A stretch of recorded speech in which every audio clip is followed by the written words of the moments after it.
Good morning. Well, for me, afternoon. Good morning, all of you West Coasters. Um, Again, thank you for joining us for this session. I'm excited to be presenting with Michelle and privileged to be presenting with her. And this is the stuff that we've been working on this past year as Equity Fellows. We still are teasing it out. As far as, because this process is never ending, there's always changes that have to be made to meet current date and current time and current relevancy. But this at least will give you a generalized idea as far as a framework on how to make your lesson planning and your process of creating lessons inclusive and culturally relevant during the entire time. Michelle, do you want to see if the closed captioning is, because it's not. Yeah, let me double check that. There it is. Now it's back on. Okay. All right. I don't know why it's not picking up my voice. You know what? I think I know why. It's because I put my earbuds in. So let me just, there we go. Okay. There we go. All right, there we go. All right, so introducing ourselves, my name is Shana V. White. I am currently a middle school teacher in Georgia. Lawrenceville is a little bit northeast of downtown Atlanta. It's about 35 minutes outside of the city. I've been teaching here. I just finished my first year. Prior to that, I worked at Georgia Tech with the Constellations program. And I actually started out my career in education as a health and physical education teacher, which surprises a lot of people. I actually have to go back to work on Wednesday in person, which is not something I'm very excited about.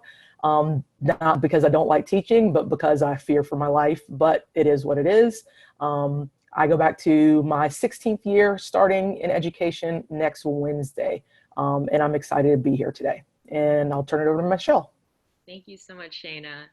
I just want to echo your sentiments that I'm very honored to be co-presenting with you today, and I'm really excited to be learning along with all the expertise that's in the room. I know that all of us are learners and all of us bring a lot of knowledge about our students and their communities, so I know together we can write some incredible anti-racist lessons together. For myself, I teach um, kindergarten through fifth grade computer science, and I have so for the past 3 years, but I've served in San Francisco public schools since 2009.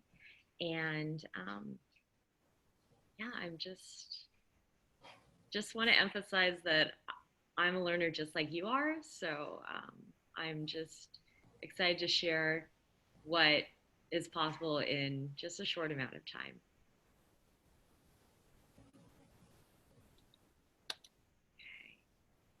So just to talk a little bit about some common things that will come up and some procedures that we have to address those things.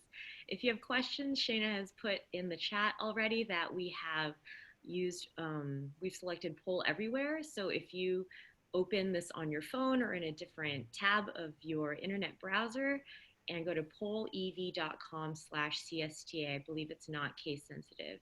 You can type in questions anytime during our session and you'll be able to view questions from other participants. We will dedicate about 30 minutes at the end to answer the highest rated questions. So please check back frequently to see if there's some questions that also resonate with you.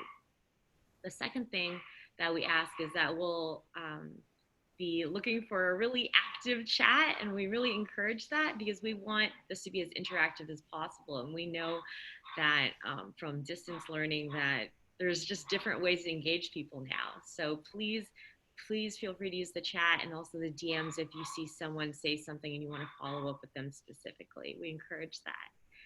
And lastly, in terms of citation, a lot of the things that we're going to be sharing here are original ideas. So we would really appreciate the citation of including both our full names as well as the hashtag CSTA Equity Fellows, just so we can see also what's resonating with you and we can continue the conversation together after the session is over.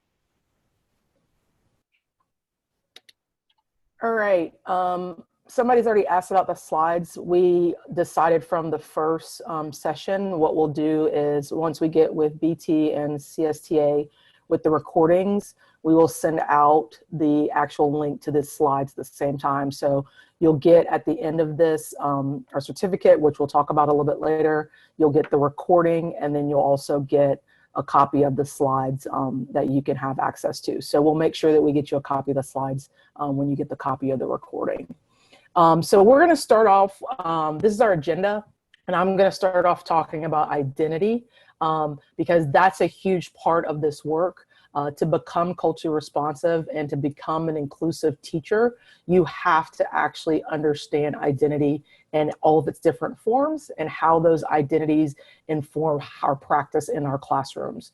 So when you think about identity, we think of basically characteristics or certain markers that we have. Can you go to the next slide, Michelle? Absolutely. Thank you. It's basically the characteristics that you're known by. Most people have visible identity characteristics. A lot of people have invisible identity characteristics. Some identity characteristics can be both. For me, I think it's important to do identity work before every school year because some of your identity markers can change over time. It also can change because of current events happening in society, in the world. And so understanding some of these ideas of understanding identity is not necessarily in the sense of it's one way or the other, but understanding that some identities involve a spectrum. And so that sometimes there's movement on that spectrum within some of these identity markers. Understand the visible identity markers are ones that you can see that are pronounced, but understand race is not biological. So I don't want you to think that, oh, because I can see if somebody's skin is a certain color, I can determine their race. Race is not biological and not determined by phenotype. There's no genetic difference between all the races. It's like 0.1%. So understand that, but do understand there are some visible identity markers that you can tell of people when you pass them by.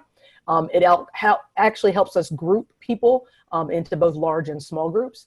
And the big thing that I always mention, because I do an identity lesson to start with my students, is that you always are going to recognize and respect the identities of others. It is okay to be proud of who you are and what your identity markers are.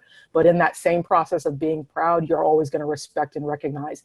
Because when proudness does not have the ability to recognize or respect, then it becomes arrogance, and then it becomes hatred, and then you go down these paths that we don't want kids and people to go down to. So understand with identity, we always want to respect and recognize the identities of others, and understand that we might not have the same identity markers as the people that are in front of us in our classrooms, and that's okay.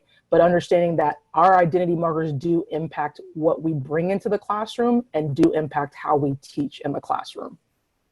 You can go to the next slide. So these are the most common identity characteristics. And like I said, I go over this with my students. These are actually a couple of the slides that I use with them. And I explain to them which ones we actually talk through them together, which ones they feel are visible and invisible. And they're surprised to understand like something like gender is still invisible because gender is not binary. There's a spectrum there. And so a lot of times people will sit there and be like, well, I already know that she's a girl. And I said, but you don't know unless she tells you she's a girl. And so we make sure we have these conversations to understand that there are a lot of invisible characteristics. Sexual orientation is an invisible one. Neurodivergence can be an invisible one. Physical disability can be an invisible one that people don't know. And so a lot of times people have to understand that most identity characteristics, unless you ask specifically of the person and they literally express to you all their identity characteristics, there are probably a lot of identity characteristics that are invisible to you of your students and of your colleagues and of people that you see in the world. But these are the most common. These impact how we navigate the world, especially race is going to impact how we navigate the world, and also socioeconomic status or class will, because our society inherently as the United States is based on white supremacy and capitalism. And so those two things are going to be huge indicators for identity markers that are going to impact how you navigate this country as a child, as an adult, and as an elderly person as well. So The thing that I wanted to start off with before Michelle goes into the resources as far as actual creation of lessons and the steps and the processes is to understand that it's important that we understand as educators what we bring into the classroom is going to impact our pedagogy. Our pedagogy is how we teach, what we do with our teaching and learning with students, and that is impacted by the identities that we bring into the classroom. And so we as teachers must have personal investigative checks on our identity on a regular basis. And I do this every summer before school starts. So I did my identity stuff this past week to prepare myself for going back to school. Because as I said before, sometimes some identity markers do change for us because some things are on spectrums. So we have to understand that we have to know what we are bringing into the classroom, all of our preconceived notions, our biases, our identity markers that are going to impact how we teach young people. The other big thing that we have to realize is that you can't humanize your classroom space. We talk about, a lot of times you'll hear people say that classroom space is about building relationships with students. You can't really build relationship with students unless you humanize your classroom space. And that requires you to build some sort of genuine community in your space. That genuine community starts with humbleness from the teacher. A lot of times, most classroom spaces are not communities and they're not humanized because the teacher tends to make themselves still a sage on the stage. I know more than you. I am talking down to you. I'm not giving you agency. I'm not listening to you. And in doing that, you automatically create a divide in your classroom. But the big thing that we can do as educators is not only take away that sage from the stage mentality, but also sitting there and saying, hey, I'm gonna make sure this community is welcoming to all students because I'm gonna recognize and respect all identity markers. I'm gonna let you know what my identity markers are that I'm comfortable sharing with you. I'm gonna let you know that I'm learning about identity markers. That's one thing that I was very transparent with my students with this past year because there are always gaps in our understanding. Or as it says in the bottom of the thing, misunderstanding. We all have understandings, we all have biases, we all have misunderstandings about certain identity markers. And our job in the classroom is to be transparent about that and also make an effort to fill those gaps as best as we know possible. Not necessarily forcing children to fill the gaps for us if there's identity markers that they have that we are not familiar with, but for us to personally take a personal responsibility to fill those gaps ourselves with knowledge. And so for me, when I mention to my students about my identity markers, I tell them the big gaps I have for me are LGBTQ, and my other big gap is students with disabilities. Those are the two that I continue to try to learn, especially with trans students. I had my very first open trans student this school year, and he came out to me in like the second or third week of school because he said he felt comfortable telling me. And that was a situation where I knew that I had built the right community in the classroom for a student in a class of 32 feel comfortable enough to come out and say that openly that he was trans at that time. But I also was vulnerable in saying, I'm still learning. I don't want you to feel that you have to educate me about what it's like to be a trans boy, but understand that I might make mistakes. But I do have your best interest at heart. And if I do anything that is harmful or hurtful to you, that you would tell me, that you are comfortable enough to tell me, because I can't fix behavior if I don't know if that it's wrong. And a lot of times teachers are not comfortable enough to do that, to step in and say, you know what, like I am okay to say that I'm wrong and I'm incorrect and I don't know. That's very hard and humbling to do for teachers. And a lot of times kids, it empowers them immensely when you can sit there and tell them they know more than you, because then they sit there like, wow, like, that's really cool that my teacher like values what I have to say and believes what I have to say and trusts what I have to say. And that's huge for building community in a classroom and a level of trust among your students with each other and also with you. And just understand that no matter what, you can't be culturally responsive or culturally relevant without understanding your own identity. That's why I tell you it's important to do identity work before the school year every year. You can't understand how to be culturally relevant or responsive if you don't know how close you are to whiteness in certain areas. And we'll define whiteness a little bit later, but our proximity to whiteness is going to determine how we teach. We might not realize that it does, but it does, because our school systems were based with whiteness as being the center and being central. And so the closer we are to that, the more that we are going to marginalize students that do not fit within that whiteness spectrum. So understand that you can't be culture responsive, You cannot be culturally relevant if you don't understand who you are and the identity you bring into the classroom, your proximity to whiteness, and how to decenter whiteness. If you don't do those three things, there's no way that you can take a lesson and be culture responsive. It's going to be a pseudo feeling of, oh, I just did this, and it'll become a checkbox feeling of, oh, I was culture responsive because I did this rap song in my classroom, and not understanding that it really, pedagogy wise, it really takes a change in delivery from the person. It takes a change in delivery of instruction from us. It takes a delivery in how we teach from teachers. And that you don't know until you know how you teach, and how you teach is close to proximity to whiteness. When you know that, then you can adjust and make sure that you are being inclusive of other cultures and other identity areas. And I'll turn it over to you, Michelle. Thank you. Can I just also reemphasize the part of what you said, like being culturally responsive requires you to analyze who you are and how that comes into how you teach your students. Like, I think for me, what was really helpful in my journey of learning about culturally responsive pedagogy was learning about white supremacy culture and its characteristics. And I can put some of the link to that in the chat later, but just sometimes even recognizing what it is, even though I'm an Asian American woman, like I find that growing up in the public school system, I have become accustomed to navigating what we call white supremacy culture and its characteristics. So I think just to name some of the things that we're looking for is also helpful in rooting them out from our practice. So for example, some are like emphasis on perfectionism, or quality over quantity, or fear of open conflict. Like, these are some things that when I was an early teacher, I the worst thing is that you feel like you don't have control over your class, or you're not deemed as the expert. And just looking at the list made me realize, like, some of those things I don't have to be afraid of. Like, there's different ways to teach where I don't have to be the sage on the stage. So thank you, Shana, for making that so explicit.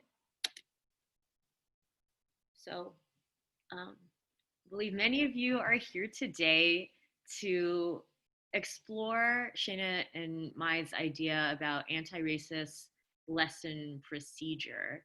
So just to give a little bit of context of where this came from, when we met in person in October, we both wanted to create a curriculum, like a full-blown, fleshed out, anti-racist pre-kindergarten through 8th grade curriculum. And we had like a whole, over the past couple of months, we've developed like a storyline beginning from like identity to, how computers like affect, or how our identity is, well, we have like, I don't want to give it all away because it might be forthcoming, but we have like a whole storyline.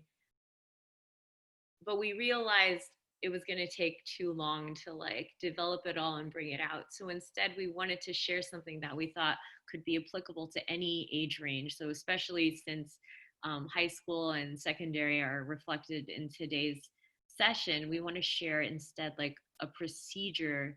It's almost like a think aloud. Like, how do we think about creating a series of, or one anti-racist lesson? So that's just a little bit of background of like why it's a procedure instead of like a series of lessons for this session. So just to read some of them out and give a little bit of context, first step is to root the learning in meaning making. So that's not only meaning making for the student, but it's also, well, it is first and foremost meaning making for the student, something that is relevant to them. And also we want to gather like a suite of standards that will also support that meaning making in computer science. And the second part is build and challenge prior knowledge. So this is something that we're going to dig quite deeply into, and it's something that Shana already talked about when she talked about identity. It's like when we think about this concept or whatever in computer science, or not even specifically in computer science, like, what did you think before you came in, and what do other people in the room think, and how does that maybe change the way you think? So there's like a lot of like thinking metacognition that we're asking students to do, and also renegotiating of their beliefs coming in, and kind of like a malleability. Like you might have come in with this thought, but have the openness to come out with perhaps a more nuanced one. The third step is to situate the learning in a historical and personal context. So a lot of the things that, for example, well, I don't want to talk too much about elementary school, but that's where I'm coming from, is kind of abstract. Like we're talking about sequencing, we're talking about like algorithms, like really simple stuff. And it's like, how can we make that pertain to what kids do like now? So we want to also situate what we're talking about in like where does this matter and where did this come from in a historical sense. So for example, I saw Dr. Amy Coe. I saw that she did a presentation on the history of computer science as a discipline, and talking about how it came from like war and like business, and like how there's like a history of like women getting pushed out of the field. So I mean, just situating computer science in its own historical context, and how that manifests today in our classrooms, and who's in our classrooms, and who believes they can be successful in our classrooms. And for the fourth step, integrating funds of knowledge from populations inside and outside of the classroom, I think is getting really to the heart of the anti-racist element of it. It's because we're really decentering whiteness in who we deem is the expert, and the people that, the perspectives that we're counting as like this is the perspective, and these are like the other perspectives that we're using to round it out. It's not that. It's like these are a variety of perspectives, and together you're going to like have this internal conversation of like, okay, I see that this person believes this, and this person believes this, and this person believes this. How am I going to synthesize that in myself?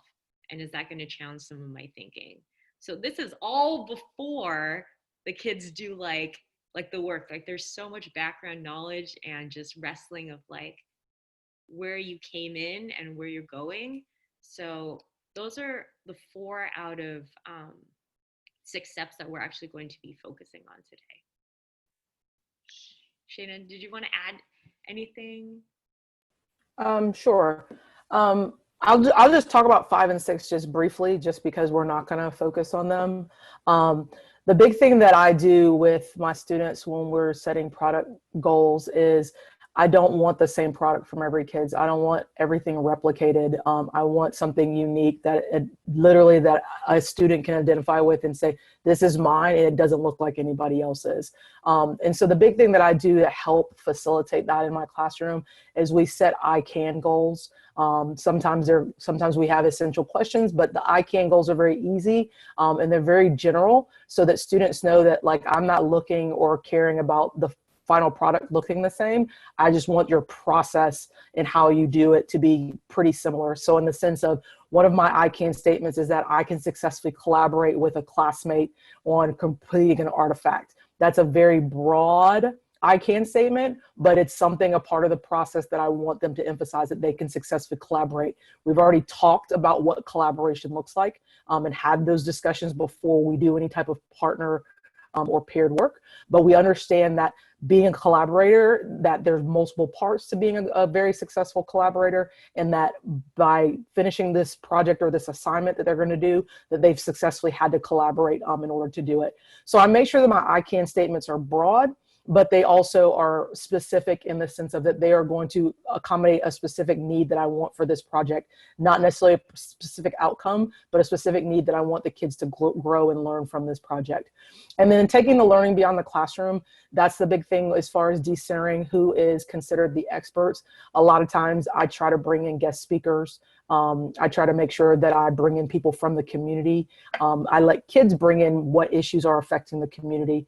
I live like 10 miles from my school, so I know a lot of the issues that are affecting my community, but there's some issues that I'm not aware of because I don't live right in my school's community. So it's making sure that you're understanding that the stuff that you're learning in the classroom, how can I apply that not only into my community, but also how can I bring community problems and needs into my classroom and work to solve them with my other classmates. And so 5 and 6 are important because they're not product specific, they're more general, but in the general nature of them, they also are very purpose driven as far as the reasoning that you are going to make sure that you have product goals and that you take learning beyond the classroom. Because in order to be anti-racist and to be culturally responsive and culturally relevant, you want to make sure that not everybody's product is the exact same thing, and that also everything is related to them. And that's what taking it beyond the classroom is making sure that students understand and can identify with what you're actually teaching in the classroom. Thank you so much, Shana. I really appreciate that you rounded it out by talking about the 5th and 6th step, because I think the taking it out into in the community, that's like very much the heart also of what we're doing. Like steps 1 through 4 is kind of like educating yourself, making sure that you have a much more complete picture of the situation prior to building something like an app or, you know, some kind of program or something. Because for many of you that were at CSTA, you heard Dr. Benjamin, like so many of the things that are built that have bias or reinforce racism, it's sometimes not intentional. It's just because people haven't done that work prior to educate themselves of like how this could affect a variety of people prior to building it. So I think not skipping these 4 first foundational steps is essential in this anti-racist lesson procedure. And we're proposing that this is done through a variety of means. So not only discussion orally, but also written. It could be done through reflection. So I'm just going to talk nuance a little bit about what we mean when we talk about discourse in the first 4 steps. And then Shana will like flesh it out by talking about how one of her lessons has hit all these steps. She's going to do a think aloud. I can't wait. So when we talk about discourse in the first step, even before being in the classroom, you're designing these lessons, like there needs to be conversations between teachers and students. And I think in a digital space, that's going to look a little bit different now that we can't have those like, you know, casual conversations or more intimate office hours that you might hold for high school and post-secondary students. But Shana has a really good idea that she might share later about surveys that she shares with not only students, but with their families. So you may find that suggestion helpful in gathering more information about what is important to your students. And secondly is for us as educators to know, as Shana was talking about, like the issues that not only matter in the community, but no, I didn't mean to say that, but nationally, because I think a lot of times we have these knee-jerk reactions of like, okay, a there's a Black Lives Matter revolution going on right now, and I want to make sure that I'm talking about it. But you also want to have more nuanced conversations of how that's manifesting in your communities, like how are I'll just leave it at that. So when you think about communities, to keep it close to where your students are, like geographically too. And yeah, so so the second form of discourse I think we're quite familiar with is like the form of self-reflection.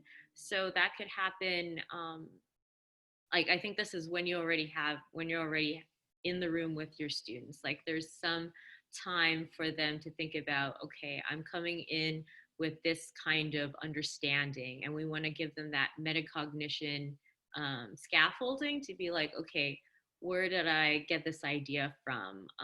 Who was I exposed to it from? Like, how long have I believed this? And why do I believe it? So I think that's really important, like as activating background knowledge coming in, and that could definitely be done at the high school and post-secondary level. They'll be much more aware of where they got some of these ideas, but some of them they might have learned very young, and perhaps even Shana, is we're doing this decolonizing work in ourselves of like, where did I learn to think like this? And finally, for step 3, and I left out step 4, there's going to be space built into your time together where students can be sharing amongst themselves like their ideas, but also engaging with the perspectives that are not reflective in the classroom. And that is a core element that we'll be discussing about what is culturally relevant.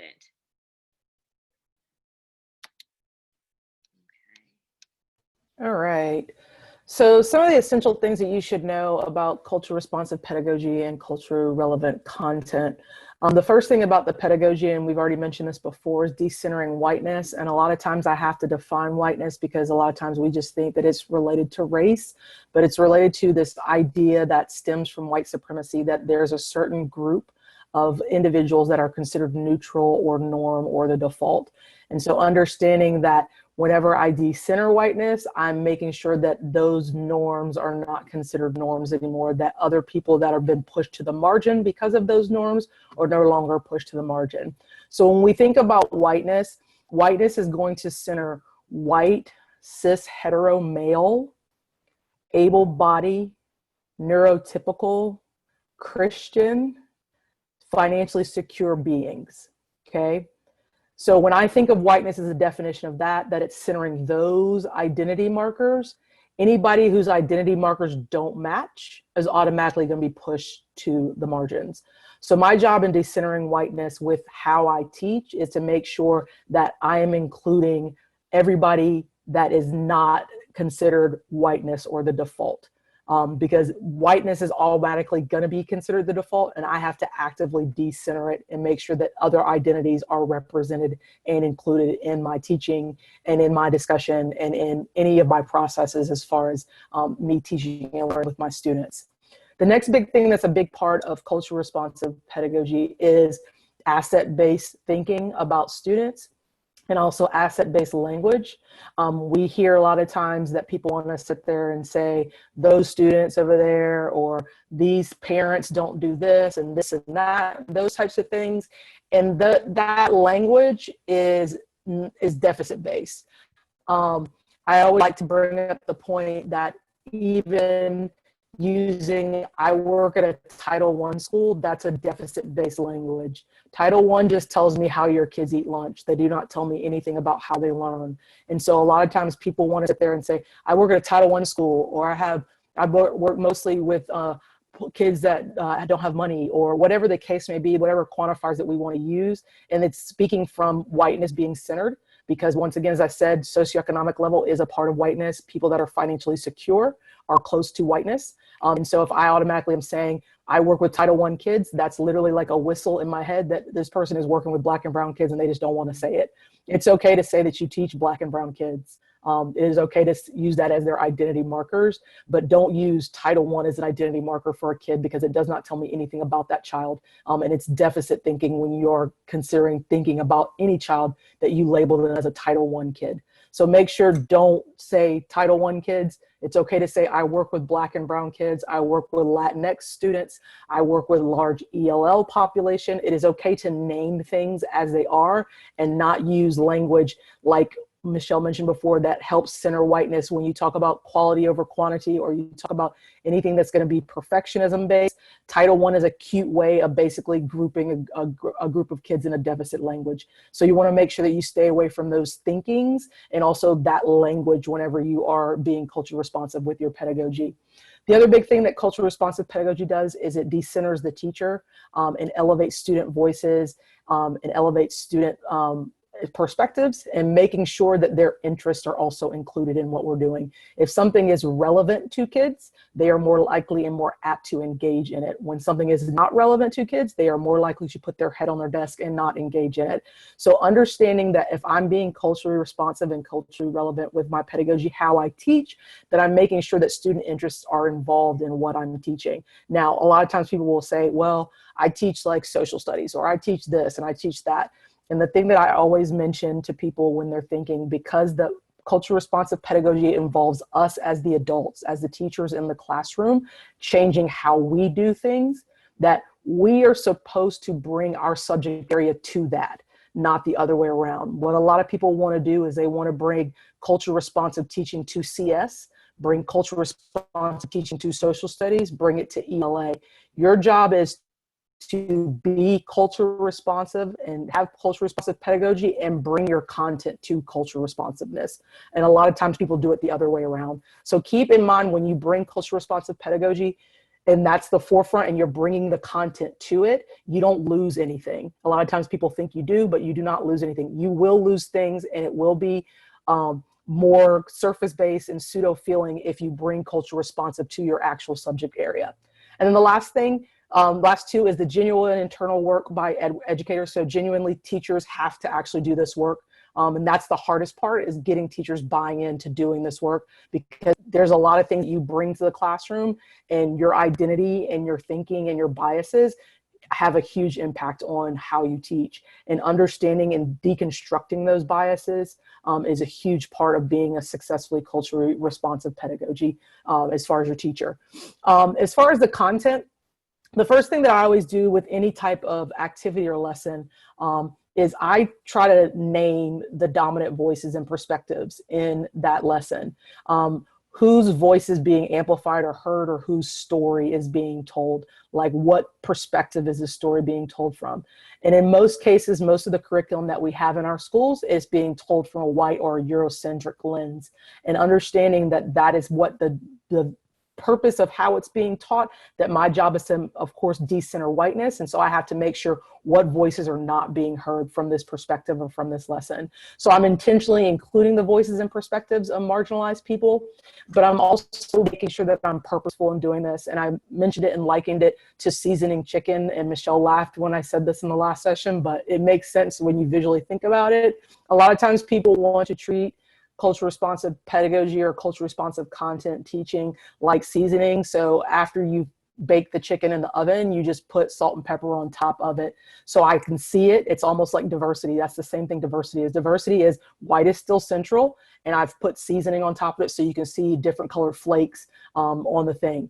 What culture responsive pedagogy is, and also being anti-racist educator, and also inclusion really is basically marinating the chicken before you cook, that you actually change the composition of the chicken, that the chicken is not in its normal state, and you don't necessarily add to it. You add to it, but you add to it inclusively, and you add to it in the beginning, and you add to it purposefully. When you marinate meat, you're marinated it so it would taste good on purpose. You don't necessarily just put something on the meat and just hope for the best. When you're marinating meat, you're doing it purposefully. And that's the whole thing with culture responsive pedagogy. That's the whole thing with inclusivity, is that it's purposeful as far as it's done. And it's decentering whiteness when you're doing that, and you're purposeful in your integration of marginalized identities. So those are the big things that are the difference between culture responsive pedagogy and content. The pedagogy piece is hard because we have to actually change practitioners' ways of doing things. And a lot of times there are a lot of teachers that we maybe be, or we may work with, or maybe we are in a pre-service program that we're actually teaching, and those teachers don't want to change. That's the part that's the biggest part of culture responsive pedagogy. Your willingness to actually change how you teach, to be able to be more accessible to all students, and to elevate student voice and create better access to your curriculum, to your content, should be the goal of all teachers. But a lot of times we get sidetracked because we're given prepackaged curriculum, or we're told these are the certain standards we have to teach. And we have to deconstruct how we instruct students if we're really going to be culturally responsive with our pedagogy, and that knowing the way that we teach is always going to be centered on whiteness, because that's how schools were built. And our job is to actually decolonize our mind, decolonize our practices, and shift that so that we are decentering whiteness in what we do, so that all students are not only have access to what we're teaching, but they also feel included in what we're teaching as well.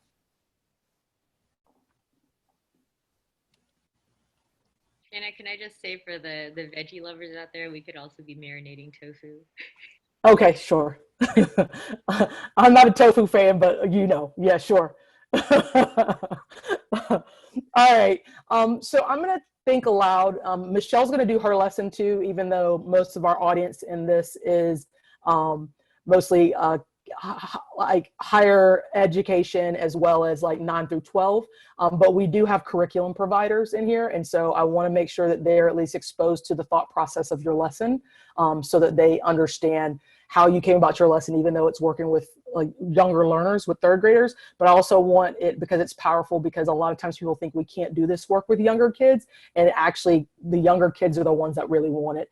Not to say that it's too late by the time that a kid is in high school or college, but a lot of times we miss out on the opportunities to engage children with critical thinking and culture responsive pedagogy and anti-racist teaching, because we as the teacher are afraid and don't want to let go of control, and we have to let go of control and allow the students to have a sense of being able to drive the conversation, and have an agency in these situations, which a lot of times most teachers are not willing to do. So after I explain my project, Michelle is going to explain hers. She just realized that, but she's happy. Okay, all right. So for my native bee looming project, I did this with 6th graders in middle school, and we did it this year. And the first thing that I do after I do my identity lesson is I, first of all, figure out where are the gaps in my students' knowledge. And the first thing I found out that the gaps in my students' knowledge was that they thought Native people didn't exist. And I tried to explain to them that our school is actually situated on Native land. And so once I realized that that was a big gap, that they only know about Native people from what they've read in their social studies book about the Trail of Tears, and about Little Bighorn, and that's about it, and fighting with General Custard and nothing else. That's their perception of Native people. And I wanted to make sure that that was broadened and enlightened, better than what it had been for them in the past. So the first thing we did is we went to the Media Center and we did research on Native people that are indigenous to where our school is located. And once we found out the groups that were indigenous, it was the Muskegee and the Creek. The students were intrigued to learn more about the culture. So we did research on the culture of the Muskegee and the Creek, as far as some of their habits, their behaviors, their beliefs.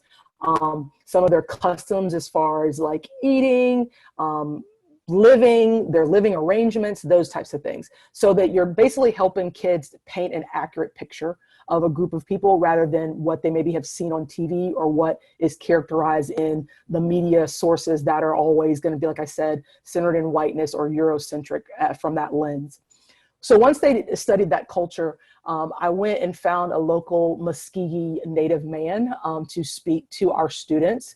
And he just talked a little bit more about the culture and gave firsthand account of what it's like to be an indigenous person, about his people, about their plight, about that they're still alive, that they're still around, and that there's many of them still fighting for equitable rights, and lots of other things that he was very passionate about sharing with my 6th grade students.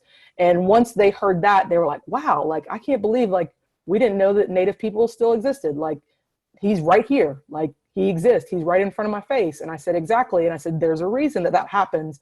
And we're going to do a better job of investigating why down the line. And so after they met and spoke with the Native individual, we then decided to take one of the customs that the Muskegee use and apply it to a CS algorithm project.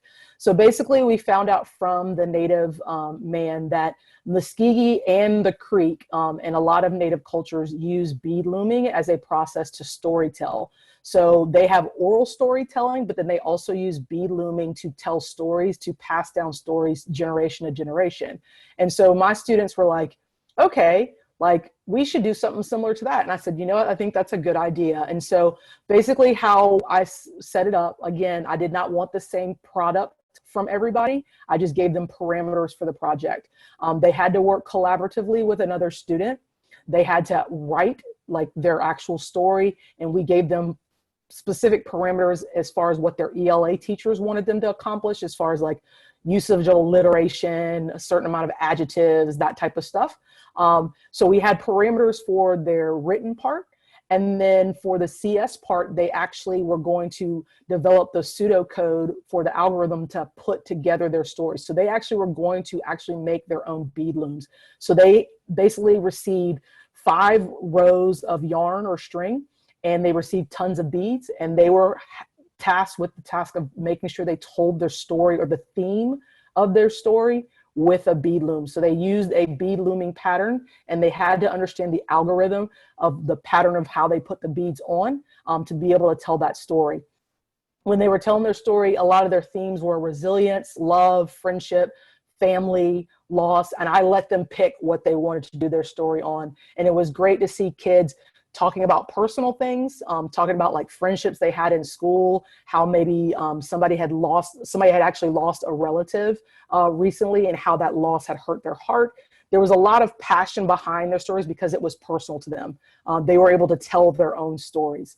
Once they wrote their story, they tried to figure out how to depict it using beads and the rows of a bead loom. So basically they were tasked with a pattern, a bucket of beads and a bunch of yarn. And basically they were having to visually tell that story that they wrote and what the theme of that story was. So you had kids making patterns of hearts. Some kids had patterns of two people holding hands to signify friendship. Lots of different patterns they created, but they created on their own. And so after they created their pattern with the beads, they had to write a pseudocode algorithm for how they created that pattern. I wanted them to be tasked with one of their I can statements is, I can provide pseudocode for a program for my teacher, because I said I wanted to be able to read their pseudocode and be able to mimic and redo their entire pattern myself without seeing their pattern at all.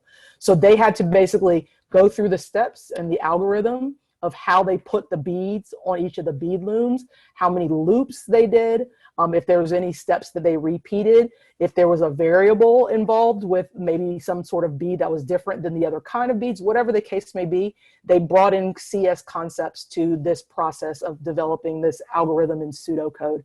And then after they did the pseudocode and the algorithm, they put all that together on a poster board, and then they went to use Snap. And Snap has a bead looming feature with their project, and they basically replicated their pattern using Snap. So they used coding blocks to replicate their pattern. So they had to understand their algorithm to be able to make it replicated using block patterns. So it wasn't necessarily like doing it in Python or doing it in JavaScript, but basically they still had to understand their algorithm well enough to be able to pick the correct blocks so that their pattern would show up the exact same way in a digital format. And so that's what they did for their native beadworking algorithm project. And all 6 of these steps were taken into account when we did this lesson. And my kids still talk about this lesson, that how much they enjoyed it months after we finished the lesson. And the big thing that was just so impactful for me is that kids left and they said, wow, like Native people still exist. We still need to respect Native people. Like, and that is huge to me, because that's part of that cultural relevance in the sense of what is going on in society right now. Kids should be aware that there are identities that exist. They should not think that identities don't exist just because they've seen them in a book and they've only seen them 2 places and then that's it. And so that was very important to me as well.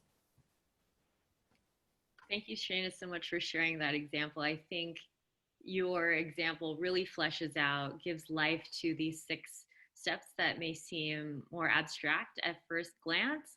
And I just want to reemphasize that the way you went about it was you really rooted the learning in meaning making. You noticed that there was a gap in your students' understanding, and you were willing to take that to really center that, as opposed to center this is going to be about algorithms and pseudocode and everything. And I think that comes with a certain amount of confidence, that there's so many facets. Like, we're very familiar with like impacts of computing standards. Like, there's a lot of real life things that we don't talk about that are, you know, so influenced by computing. And now we're finding an example in Native culture.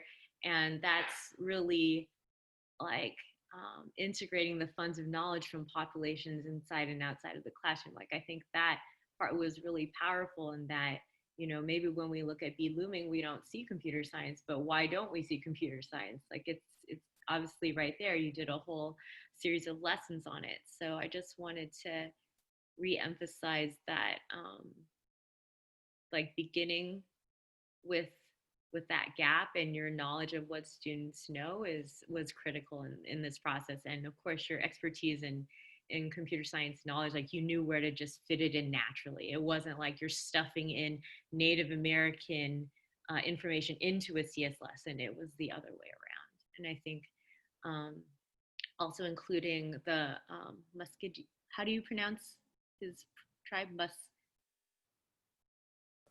Muskegee. Muskegee. Like having him there as a primary source, like having people speak for themselves, I feel like is also a core thing that we can do as educators in high school and above. And if a live person or video chat person is not available, just to have that primary source like writing to read in their own words how they would like to present their own thoughts, I think is also something we can do during distance learning as well. So, oh, and maybe just really quickly, like, I think some people might be afraid of like, what's the difference between like cultural appropriation? Like, is this okay to do something like this? Like, when is it okay to bring in cultures that we might not reflect?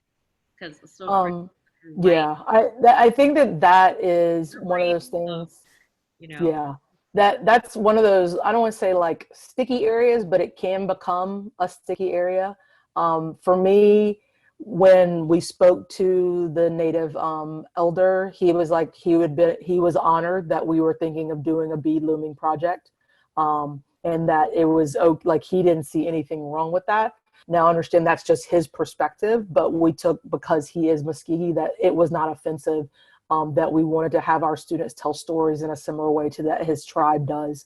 I think that the big thing with cultural appropriation is the manner in which it's delivered, but also it's the manner and the heart of the person doing the delivery. And that's just a huge piece of anti-racist teaching in general. Like, you can't be a racist and be delivering an anti-racist lesson, or you can't be a racist and deliver a culturally responsive lesson. Like, those two things just can't go together. And so I think with cultural appropriation, that's the same thing, is that if you are trying to honor and respect and recognize somebody's culture, you won't appropriate it. And appropriating it is doing things that are stereotypically moded to that identity's characteristic or case. So for example, examples of cultural appropriation for me would be like building teepees in schools to mimic native houses. That is cultural appropriation and completely inappropriate to be doing. Or celebrating Thanksgiving with the Indians and the colonists. That again is another way of falsely representing events that happen. So cultural appropriation to me is not necessarily false, but it's not representing it accurately.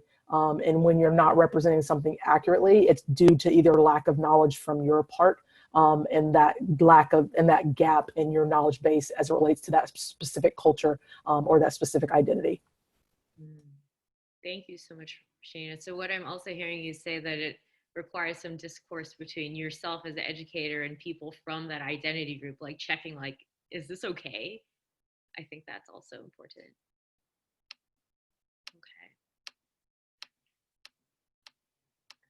So just to walk you through a little bit of what this process looks like for me as I'm planning is a little bit different than Shana's. Like where I'm at San Francisco Unified, we have a set curriculum from kindergarten through 8th grade that we've,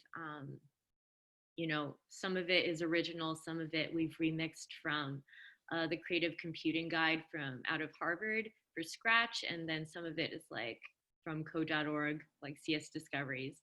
So we sometimes, where I'm coming from is I have a curriculum and I need to for lack of a better word, like reimagine it or elevate it to a new level.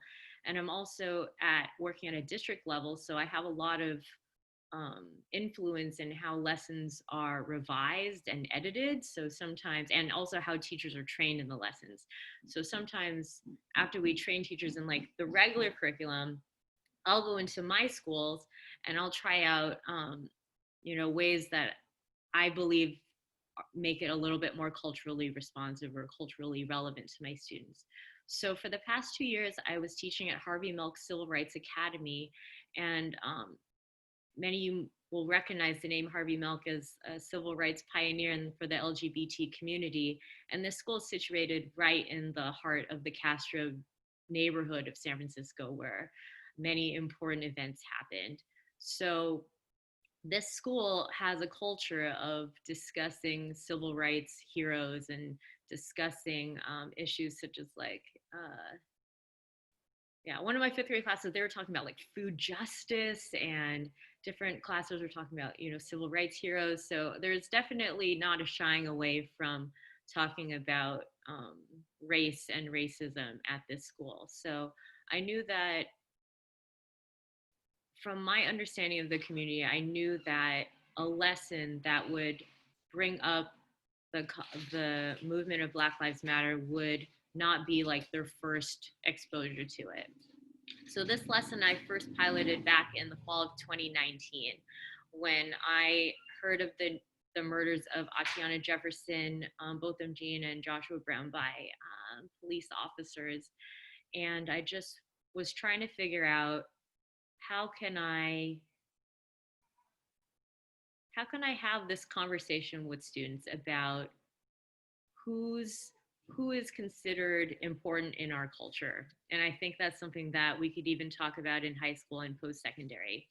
So one of the lessons that we talk about for third graders is it's the lesson by default is called name poem.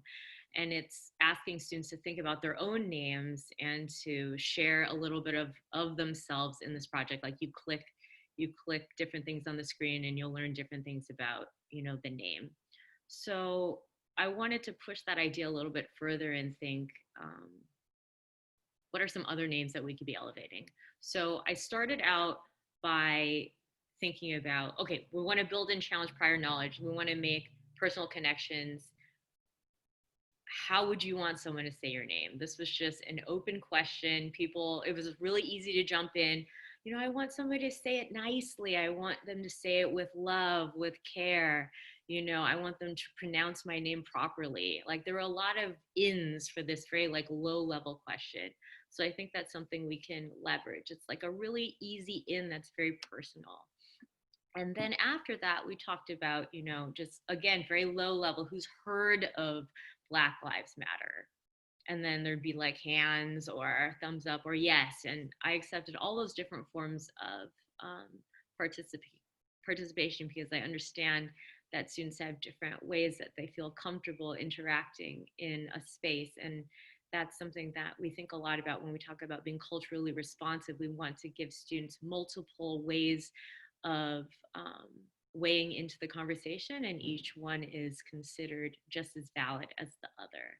So I think that's something important. And then finally, the last question is where we're starting to get into like misconceptions or just, where are you getting your information from? How is it different than All Lives Matter, which we understand was created after Black Lives Matter to somewhat invalidate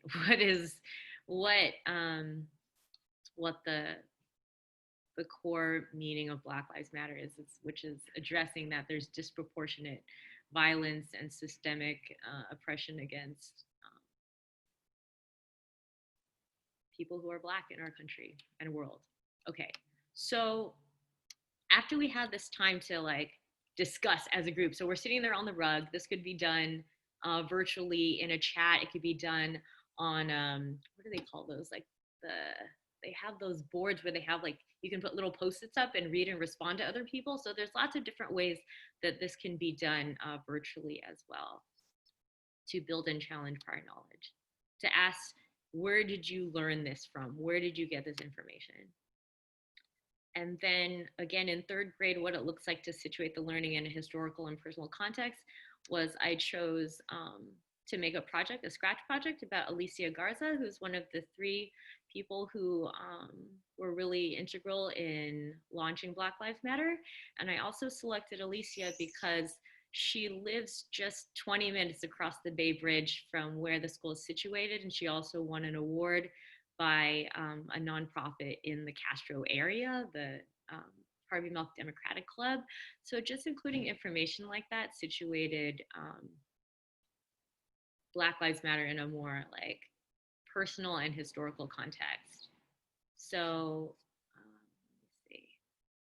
So as for step 4, I had a lot of material available because I didn't feel like I myself could speak to like, well, I shouldn't say that. I should say when I was in third or fourth grade, sometimes I'd be assigned a person to do a project about.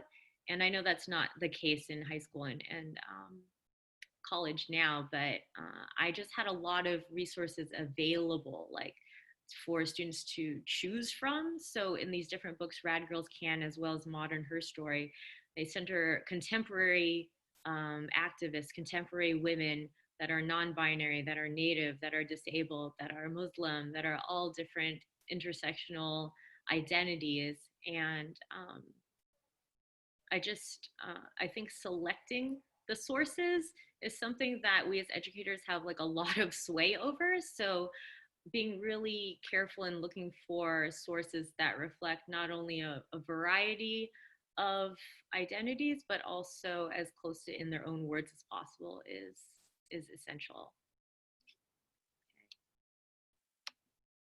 Oops.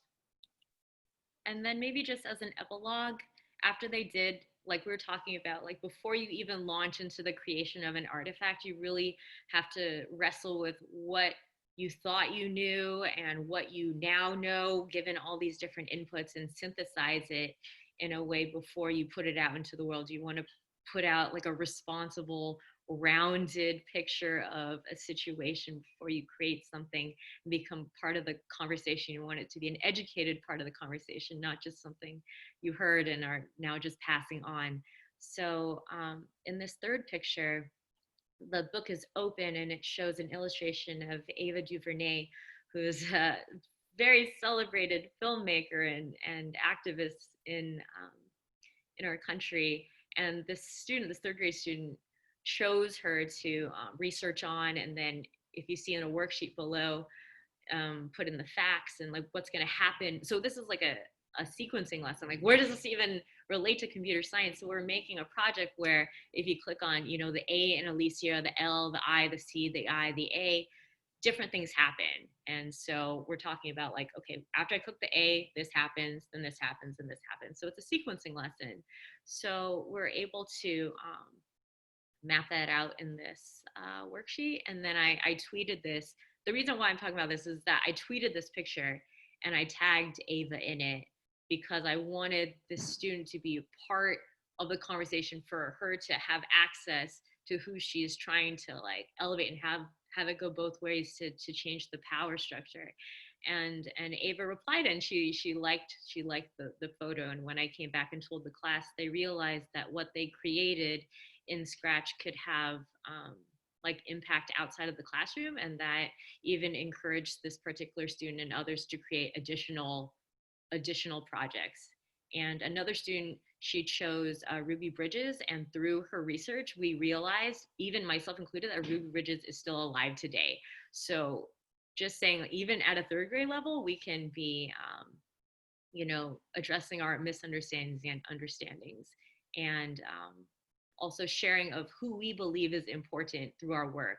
And when a teacher looks at a student and who they chose and what facts they chose to elevate, we learn more about our students and what they deem as important. So it's also a two-way exchange. All right. So that's pretty much all that we are going to present, and we want to like open the floor for questions. I'm going to ask some of the questions that I see in the poll everywhere, and then if there's anybody that would like to actually like come on camera and ask a question verbally, just set that in the chat and I'll open up the camera so that you can do that. The first thing we always mention is understanding that everybody has privilege, and we all have some level of power in whatever situations that we're in. And the best way to leverage that power is to donate to people that are systemically barred from access. And so I gave a list of 4 great organizations that do work with marginalized groups in computer science and STEM that would be great to donate to. So if you have the financial means to donate, feel free to donate to one of these 4 projects today on our behalf of the CSTA Equity Fellows. The last thing is, because there was such a high demand for this workshop, and we actually had over like 190 people sign up for it, we talked to BT and CSTA about possibly, instead of offering a workshop masterclass where that was more of our intent for this, to be more individualized with our attention with participants. And so we haven't worked out the details yet as far as how this will look, but we're looking at it to start possibly in September, where people will apply to be a part of this masterclass, and then they'll meet with Michelle and myself multiple times to actually go individually into what is your situation and how can we apply these principles and these ideas to what you're dealing with in your school, because you might have different demographics than I do. You might have different demographics than Michelle does. Your identity might be different than mine, or it might be different than Michelle's. But we're gonna set up some sort of way that people can apply for this, and it's not gonna be like a tedious process in the sense you had to write like an essay and that kind of stuff. But it's going to be something where you just apply to work with Michelle and I, and then we'll figure out the logistics with BT from CSTA as far as like how we will pick people. But basically we'll select 20 people to participate and meet with those people regularly for the fall. Probably like 3 to 4 times in the fall, to actually help them put this into practice in their own classroom. Because with this setting, it's more or less a sit and get type of mode, because we're just telling you stuff. But there's sometimes there might be questions that you have that like really only pertain to you. And so in the master class, we'll be able to answer those specific questions.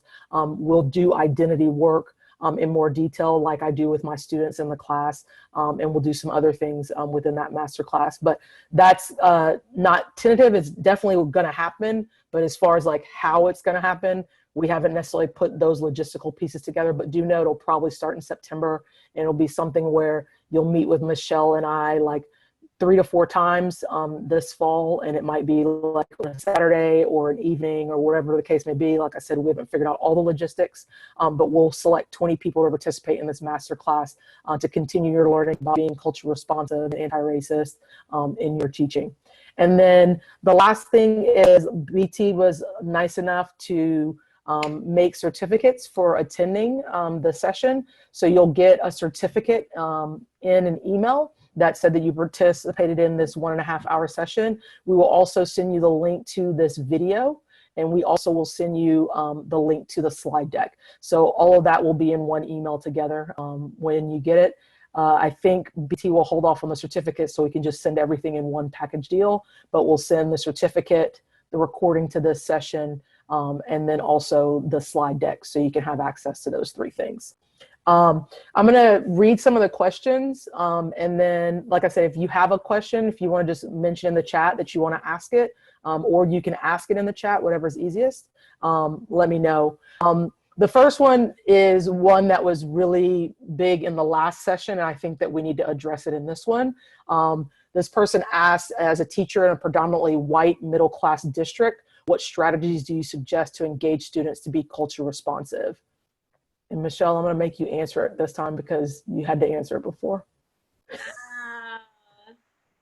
So I've learned from Shana and co-fellows such as Charity Freeman, who you should also follow on Twitter, that culturally responsive pedagogy work, culturally responsive curriculum, that it's even more important for us to do in all white spaces, because Shana said in the session before that our society is changing and that we need to reflect and not be afraid of that happening. So to have chances for students to have in class to engage with people of different identities is essential. So you're asking, how can we go about doing that?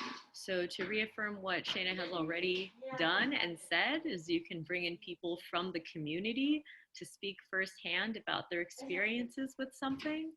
And you can also bring in, as I did for my 3rd grade class, resources that reflect firsthand information from a diverse set of people yourself. So you can look for text, you can look for people, you can look for videos that were pre-recorded. I think those things are essential. Also, to have the attitude that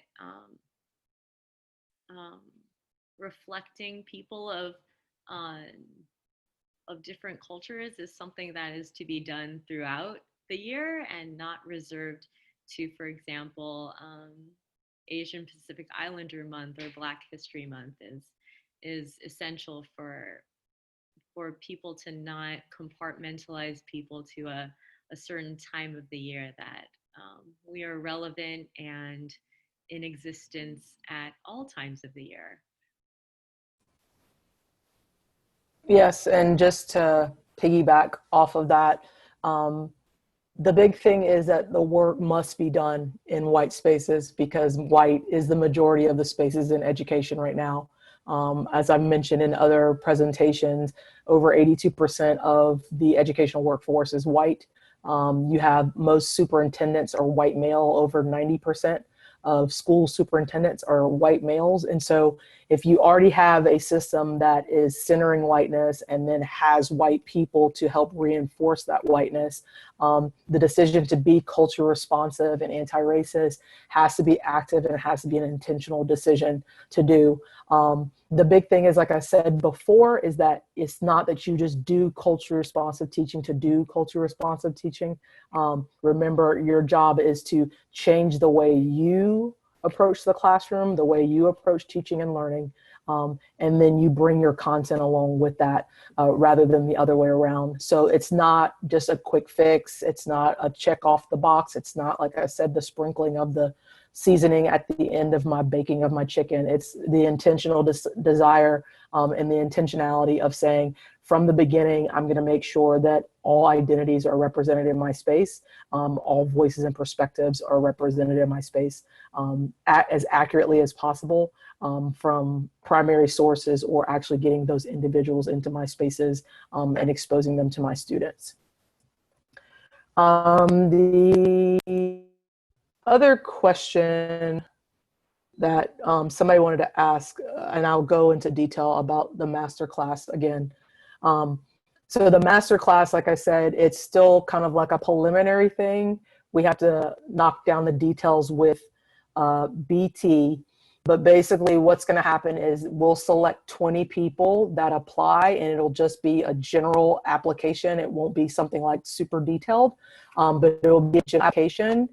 And basically we'll take 20 people from whoever apply, and Michelle and I will actually sit down and do more of a deep personal dive with those 20 individuals as it relates to their identity and what they bring into the classroom, and really examining their personal pedagogy and how it can be more culturally relevant and responsive to their classroom environment.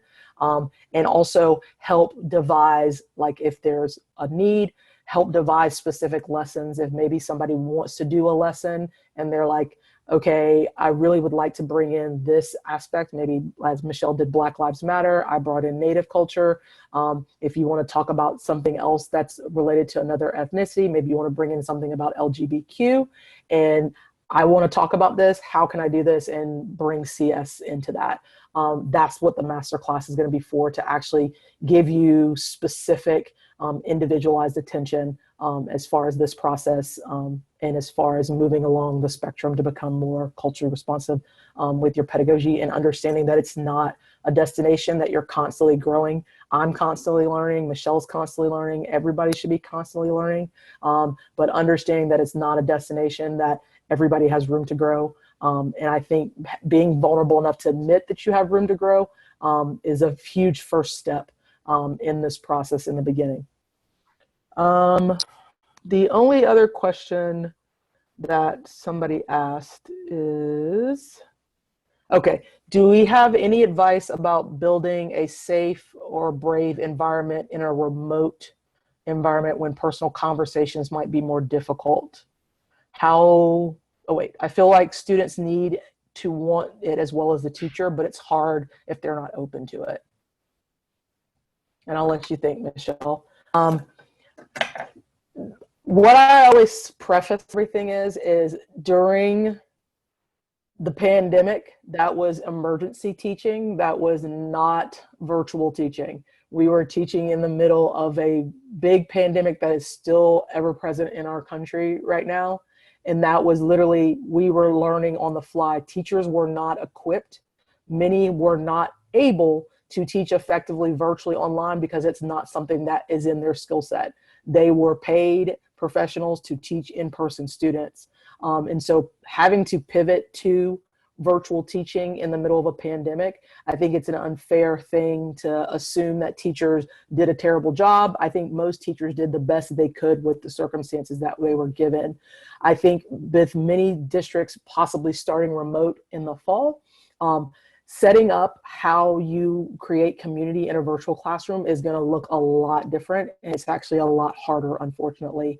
The big thing is giving yourself grace and granting your students grace in the process, because you don't know what devices your kids are going to have access to. You don't know much about their Wi-Fi as well. You don't know if they're sharing devices with siblings in the household or with parents. And so you have to grant yourself grace and grant your students grace during this process, because it's a learning process for both parties. Even though we've done it in March all the way to the end of the school year this past spring, it's still different. And it's different than face-to-face classroom. So the one thing that I would always say is a big thing is just granting yourself grace and granting your students even more grace in a virtual situation, because you don't know what's going on at home with them. And that's not to say any type of deficit situation. There might be students who have all the devices, but they don't have the motivation, and that is literally allowed because we're in the middle of a pandemic. There were many days I didn't have the motivation to do anything because I was like, am I going to catch COVID? So understand that granting grace is just huge in a virtual environment. And when a kid tells you something, like, believe them.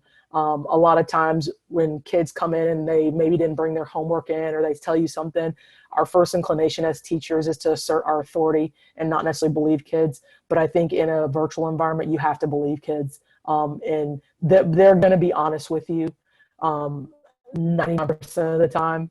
And your job is just to make sure that you honor that honesty, and authentically just grant them grace in their situations, as far as trying to build community with your students.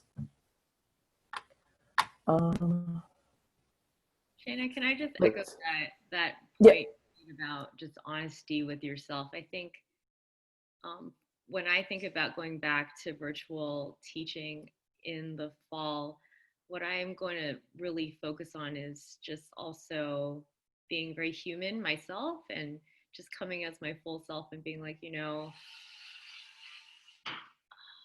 explain it. I think, like, when I was in the physical classroom, I would often, be model a growth mindset, like make mistakes and be like, oh, oops, I made a mistake. I really want to learn from this, and take students' feedback into account. So I think a part of creating that safe space in a digital space is to often and regularly ask for feedback from your students of how could I make this better for you. And I think that's something that us in San Francisco Unified, VT has created a really strong culture of asking at the end of every session, like, what went well, what didn't go well, what were some of your takeaways, what are some of your questions that are still remaining.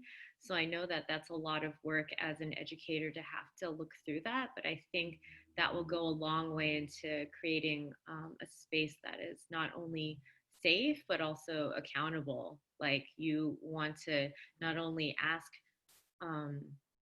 how can I make this better, but to act on it and to even share some of that anonymized feedback in your sessions moving forward. Like, I heard a lot of people say that they'd like this, so I am going to do this as a result. And I think that is decentering the power in your room and taking steps towards like a more democratized space. And I think when people know that they're heard and their concerns are acted upon, that goes a long way towards creating a safe atmosphere. And this is another question from the previous session, but I think it's pertinent for this one. And it's about names. Names can be difficult for many Latinx, especially countries that were evangelized. Names are changed during those times to Christian names. Any advice on how to address some of the difficulties for this? because for her, it felt like her identity was erased. The big thing that I mentioned in the last session, and I'll mention again, is it's really not hard just to ask somebody, how do you pronounce your name? What identity markers do you want to be known by? Simple things like Michelle and I have done in this Zoom is putting our pronouns in. That not only lets you know how we are identified, but it also opens up for people that don't identify on the spectrum of she, her, or they might identify they, them, they might identify he, him. You don't know what people's pronouns are going to be, but you welcome other people being comfortable sharing their pronouns by putting your pronouns out there up front. So I think the first thing is always ask. I know for me, what I do, and I think Michelle mentioned it back a little while ago, is that I always give my students a survey at the beginning of class. And basically that survey is me understanding how to pronounce their name, the things that they like, the things that they don't like, the things that a teacher can do to piss them off in the classroom, because that's something I need to know. What are things that will set them off? The things that a teacher can do to make their classroom experience enjoyable. My big thing is that I always want to make my classroom space not only safe for all students, but also a brave space that students can live their truth, but also can be okay with making mistakes, and understanding in a brave space that you can make mistakes and still bounce back from them, and still recover from those mistakes and move forward and learn from them. So I make sure that my learning space is both safe and brave. And these surveys are a great way to do that. I also give surveys to students' parents. And that's something that a lot of parents have appreciated from me, because they said most of the time, they're either the parents are thought of the deficit mindset lens, like they don't ever come to open house, they never return my phone call, yada, yada, yada. And I asked, what are some things that I can help make this a beneficial class for your student, for your child? What are some things that you see as strengths of your child? What are some things that you would like your child to work on, that I can help foster while they're in my classroom? So I think getting feedback from the parents is very empowering, and it helps build that community in my classroom, because parents feel they're involved in my class because they're giving me input as to how to relate to their child. But then also students are giving me their own feedback on how they relate to them. I also ask students how to pronounce their names and what do they want to be called. I don't make any assumptions on what anybody wants to be called. I had a large Korean American population in my school that I worked in about 5-6 years ago. And when I was starting with the pronunciation of the names, the student would just say, well, you can just call me Peter. And I said, is that what you want to be called? Or is that what you just do so that you don't have people struggling with your name? Because it's my job to be respectful and learn how to correctly pronunciate your name. And basically he told me that was not the name that he wanted to go by. And he told me the name that he did want to go by, but it's offering that opportunity in the beginning, and being okay with being corrected as a teacher.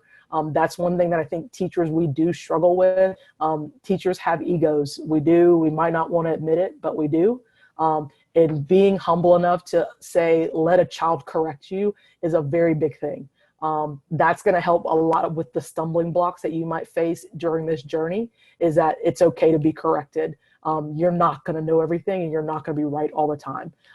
But that humility will take you a long way, and that will make you not stop the journey if you continue on, because you're able to take correction and move forward and make that as a learning experience for you to be better. So I think the big thing as far as names is basically ask people what they would like their name to be called. Then also, like I said, give them opportunity to share identity markers that maybe are invisible, that they're comfortable enough sharing. So some kids made me aware of their sexual orientation, so that I knew, but they were like, this is invisible, like nobody else knows, but I'm letting you know. So it was a great comforting feeling to know that my kids felt safe enough and brave enough to share identity markers that other people didn't know about them. But at the same time, they were okay with me making mistakes and understanding that I had to own my own learning in this process of teaching a trans boy for the first time, or teaching a student like this the first time. And then that's very, very huge. Michelle, you have anything? I do, with that think time, just little things pop up, and just listening to you talk about, like also what I want to, like having the humility to accept correction from your students is core. But I also want to add that the positionality of you as like kind of like the teacher in the room, you're able to kind of manage things that are said. So if something's said that is like bigoted or reflects some kind of stereotypical thinking, it's really important to like not, I don't want to say nip it in the bud, but to immediately like question that. Like, oh, where did you hear that from? Or like if it's like really like bad, you need to say it. Like I think this is something that goes hand in hand with creating the safe and brave space, is to know that if somebody else says something, that it will be discussed and not glossed over. Because if it's glossed over enough, you'll know that that space is not safe for you, even though you know, your teacher has made other accommodations for your identity in the curriculum or something. I think in the moment, if you don't feel safe, then that is incredibly damaging. All right, the next question is, do we have any tips for dealing with microaggressions? Do you want me to go first again? You know, I think I have an example. Like I was recently in a space where somebody mentioned like spirit animal, but like with no malice or anything. Like this person is my spirit animal, and I was like, ooh. And another person, you know, I knew like was native, and I was like, oh, I really need to like say something about this, but I didn't need to say it to everyone. I just brought it up with the person. So I think that's how I went about that in that moment. Yeah, I think it depends on the situation. Some microaggressions are not micro, they're macro. And I think also, as I said before, with kids, you're always going to grant them grace. I've had kids make either homophobic comments, transphobic comments, anything else that's going to be hurtful to an identity group. And the big thing is to make sure you nip it in the bud in the beginning, but explain why it is hurtful. Because sometimes they're just repeating stuff that they've heard, especially middle school kids. They're just repeating stuff that maybe they've heard on a song, or maybe they've heard their friends say. And so it's basically sitting there and asking like, hey, why did you say that? And then this is why that this is harmful or damaging for a group of people. And these are some other, and I always give them other options of words to use, especially like I'm working on my ableist language, understanding not using words like blind spot because those are hurtful terms, but talk about people having gaps instead in their knowledge. So it's also giving kids alternative terms to use that are not harmful to people's identities would be the way that I would handle microaggressions. The next question, they said, what do you do when you're doing your personal identity work? What I do is those slides that we saw in the beginning. I basically go through all the identity characteristics. I determine where I am for those identity characteristics. I see if any of those have changed from the previous year, and also kind of interrogate why maybe they might have changed during the previous year or not. And then I basically see how many of my identity characteristics are close to whiteness. And remember that definition of whiteness that I gave you was a little bit broader besides just race. So I know for me, I am close to whiteness because I'm cis, hetero, female. And I have that privilege. I also know that I'm financially secure, so I have that privilege. So when I do my identity work, I make sure I see which of my identity markers are going to create gaps in maybe my understanding of certain identities, but also that are going to make me closer to whiteness. Even though that I'm a Black female, I still can center whiteness in my practice. And so that's what I do during those identity times where I'm refocusing on myself at the beginning of the year. Next person wants to ask, I'm having difficulty identifying where my lessons or materials may be white-centric or non-inclusive since I teach high school Java programming and the content is more mathematical and dry in nature. What might I be missing, or what might I add to be more inclusive? So I'm assuming you're teaching APCSA, since you're saying Java-based. And again, is the same thing that I said before, is that being culturally responsive, you don't bring that to the content, you bring the content to being culturally responsive. So it's how you teach. What are the norms in your classroom? Do you equitably call on students in your classroom? what identities are not in your classroom that you bring in purposefully in your curriculum, because you can still bring in stuff purposefully in your curriculum even though you're teaching a computer science language. So I think it's basically, once again, how you teach and understanding that you can't look at it as that this is my content, but I need to look at how I teach and my pedagogy, and then my content will seamlessly flow through that. As a teacher, how can we encourage administrators, counselors to ensure CS classes at least matches the characteristics of the student body at large? Do you want to answer that, Michelle? What can counselors do? Counselors, and how can a teacher encourage administrators and counselors to make sure CS classes mimic the student body?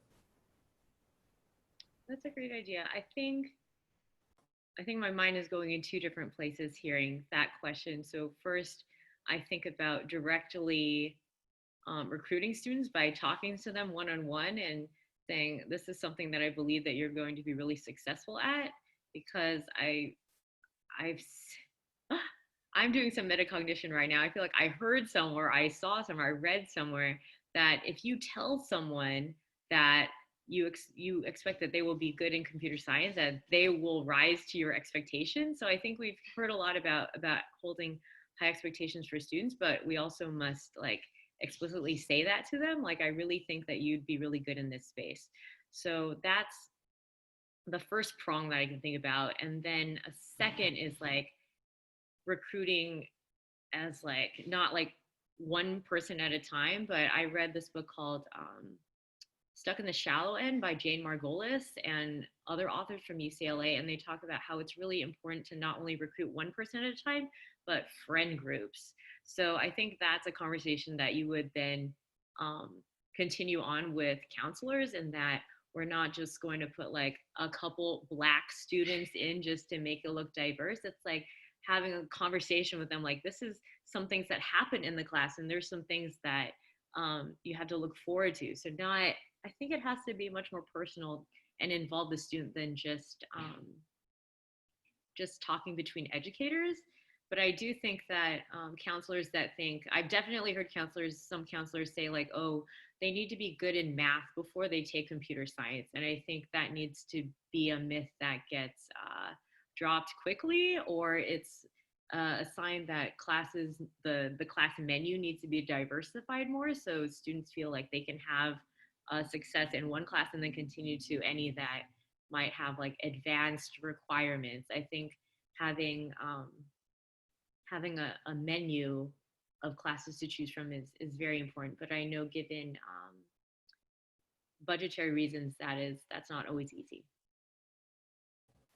I think the other big thing is, as teachers, we have to be advocates and leverage our power in those situations. So we speak up to counselors and administrators when we see kids being purposely or intentionally left out of conversations or left out of classes that are related to CS. I know this year I had to advocate for a student with disabilities to be put into my CS class, and fought for weeks with the administration. I fought with the STEAM coordinator and some other people, and eventually they relented and put her in the class. And then of course, COVID happened, and then we had to end school early. But I think also teachers have the power to leverage themselves as advocates for kids with other adults, and also to not gatekeep. I think that's something that teachers do as well, as in we gatekeep a lot of our classes, and we gatekeep some of the preliminary classes that lead to the advanced CS classes. So we have a lot of math teachers that gatekeep math classes so that kids can't take APCSA or APCSP. And so it's understanding that you have those kind of like hurdles in the process, but using your power that you have as a teacher to be an advocate. All right. Next question is, how do we help encourage other colleagues to be actively trying to make changes who may be more resistant?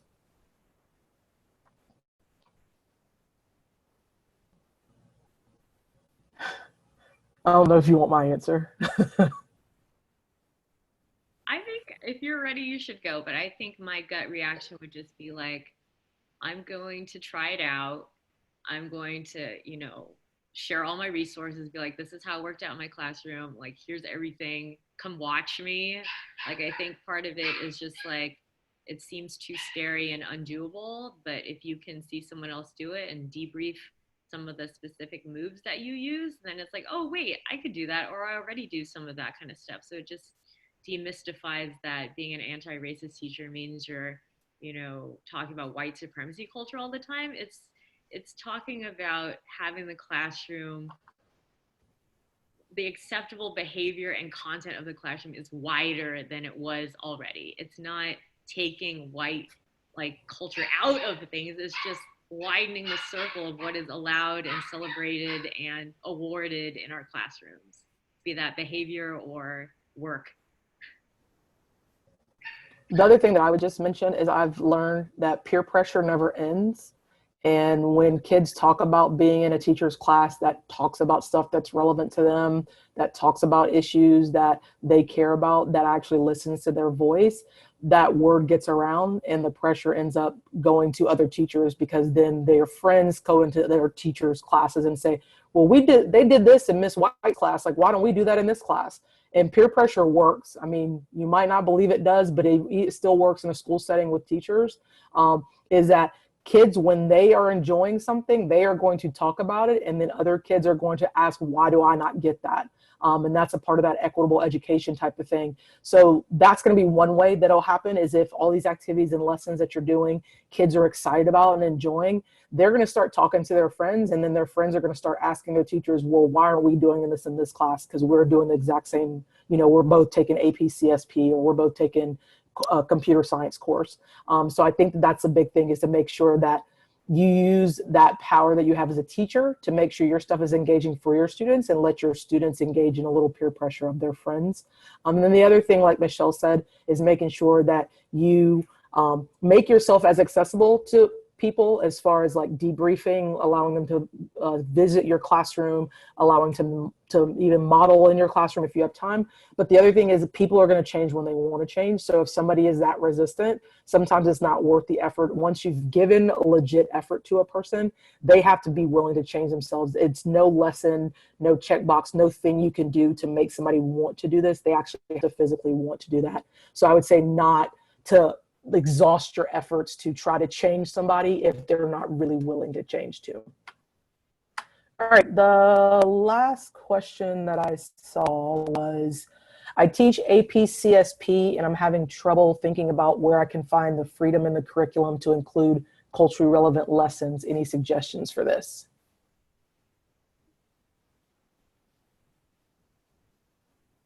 So they're talking about the content, culturally relevant content, as opposed to pedagogy? Yes, and they're talking about that, I guess they already have a prepackaged curriculum, so.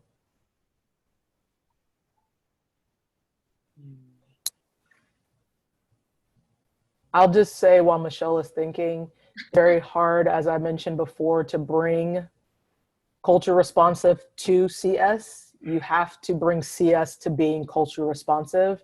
And most prepackaged curriculums that are out there are not culture responsive at all. That's why for me, what I do is I know my standards, and I basically make my own lessons and my own activities based on my standards and based on my students. So my curriculum changes every year because I have a different set of students in front of me. And that's a way that I am culturally relevant, is I'm basically teaching to the room, not basically just teaching what is on the computer screen that is required to do.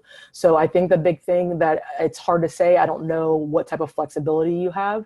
But for me, if I understand the premise of what like a lesson is trying to do, for example, when I taught AP-CSP with constellations, they wanted to teach something as it relates to loops.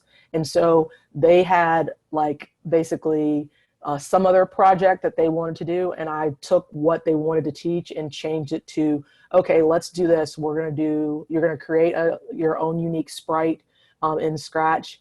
You're going to have your sprite do a dance for 1.5 minutes, and then you're going to a song, and then that song you're going to write the pseudocode of how the verse, the hook, the chorus all fits into pseudocode or an algorithm. And so that was a way that kids could pick their own songs. They could make their own sprites. They could do whatever kind of dance. I had kids had Deadpool twerking, which I still have that project to this day, which always makes me laugh. But they were able to do, like I said, the free reign to do whatever. I didn't want the same project from everybody, but I wanted the same in the sense of, I just want you to show them that you understand how to make loops, how to make your sprite dance on beat, and how to embed songs within your code as well. And so that was just a way that I took what was in the curriculum and made the lesson my own. So it just depends on the amount of like flexibility you have with your curriculum. And it takes a lot of time to be able to do that. Like I had time because I was supporting a teacher, and most teachers don't have the time. So it takes a lot of time to be able to do that. But once you've done it for a while, stuff will start to come easy to you, and you'll start to be like, oh, this will be a great way to do this, or this will be a great way to do that.